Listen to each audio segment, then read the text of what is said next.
బ్రహ్మేశ్వర స్వామి ఆలయ రాజగోపుర శిఖర కలశ ప్రతిష్ఠ కార్యక్రమంలో నారాయణ విద్యా సంస్థల యాజమాన్యం మొత్తం కూడా పాల్గొంది. ఈ సందర్భంగా యాజమాన్యం మనతో ఉంది, వారితో మాట్లాడదాం. ఏజిఎం రవి గారు, ఏజిఎంస్ ఇద్దరు ఇక్కడే ఉండడం చాలా సంతోషంగా ఉంది. సో ఎలా జరిగింది ఆద్యంతం ఈ కార్యక్రమం అంతా కూడా? అదే గత 3 రోజుల నుంచి ఈ కార్యక్రమం జరుగుతూ ఉన్నది. ముఖ్యంగా మా జిఎం విజయభాస్కర్ రెడ్డి గారి యొక్క ఆధ్వర్యంలో, వారి యొక్క సహకారంతో ఈ యొక్క కార్యక్రమంలో మేము కూడా పార్టిసిపేట్ చేసాం. అంటే మాకు కూడా ఇది మొట్టమొదటిసారి, ఫస్ట్ టైం మాకు ఎక్స్పీరియన్స్. కలశ ప్రతిష్ఠ అనేది పైకెక్కి అవి ప్రతిష్ఠించడం, అవి మేము చూడడం చాలా గొప్పగా అనిపించింది మా అందరికి కూడా. లైఫ్లో మేము ఫస్ట్ టైం చూసి చాలా ఆనందపడ్డాం.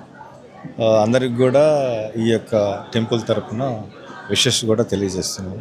అండ్ నారాయణ ఇంజనీరింగ్ కాలేజ్ దగ్గరే ఈ టెంపుల్ ఉండడం ఎలా ఫీల్ అవుతున్నారు? ఈ వైబ్రేషన్ అంటే పాజిటివ్ వైబ్స్ ఇవి. ఎడ్యుకేషన్ ఇన్స్టిట్యూషన్స్ మనకు ఎంత ప్రయారిటీ ఉంటుందో, దేవుని యొక్క ఆశీర్వాదం కూడా చాలా ఇంపార్టెంట్.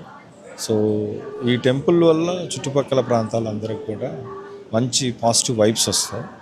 సో 3 రోజుల నుంచి జరిగే కార్యక్రమంలో చాలామంది వేద పండితులు పార్టిసిపేట్ చేసి, వాళ్ళు ప్రవచనాలు కావచ్చు, లేకపోతే ఆశీర్వాదాలు కావచ్చు, ఇవన్నీ కూడా ఒక ప్లాన్గా పర్ఫెక్ట్గా చేశారు.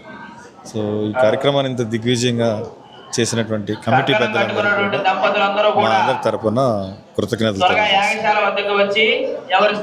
ఈ సందర్భంగా కాలేజీ పిల్లలకి ఏం చెప్తారు? కాలేజీ పిల్లలు చదువుతో పాటు కొంత స్పిరిచువల్ స్కిల్స్ కూడా డెవలప్ చేసుకోవాలి. చదువు ఎంత ప్రయారిటీ ఉంటుందో, కొంత దేవుడి మీద భక్తి, అలాంటి కార్యక్రమాలు ఉన్నాయి. మనలో డిసిప్లైన్ రావడం కానీ, అలాగే ఎడ్యుకేషన్ మీద ఎక్కువ ఫోకస్ చేయడం కూడా జరుగుతుంది. సో కొంత స్పిరిచువల్ దాంట్లో కూడా మనం పార్టిసిపేట్ చేస్తే మంచిదని నా అభిప్రాయం. పెద్ద పెద్ద డాక్టర్లు కూడా ఆపరేషన్ థియేటర్కి వెళ్ళే ముందు కొంచెం టెన్షన్ పడి, స్వామిని, వాళ్ళకి ఇష్టమైన దేవుణ్ణి కొంచెం తలుచుకొని ఆ ఆపరేషన్ అనేది సక్సెస్ఫుల్గా కంప్లీట్ చేస్తుంటారు. అట్లాగే పిల్లల్ని, ఇంజనీరింగ్ కాలేజీ పిల్లల్ని కూడా ఇక్కడ ఈ టెంపుల్లో ఇన్వాల్వ్ అయ్యే విధంగా ఎలాంటి కార్యక్రమాలు చేయబోతున్నారు ఫ్యూచర్లో?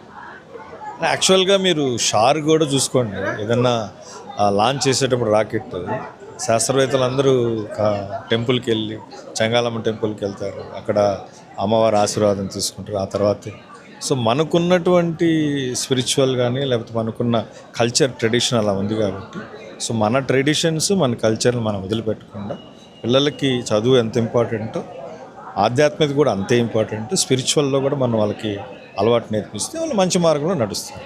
అలాగే వాళ్ళు అందరూ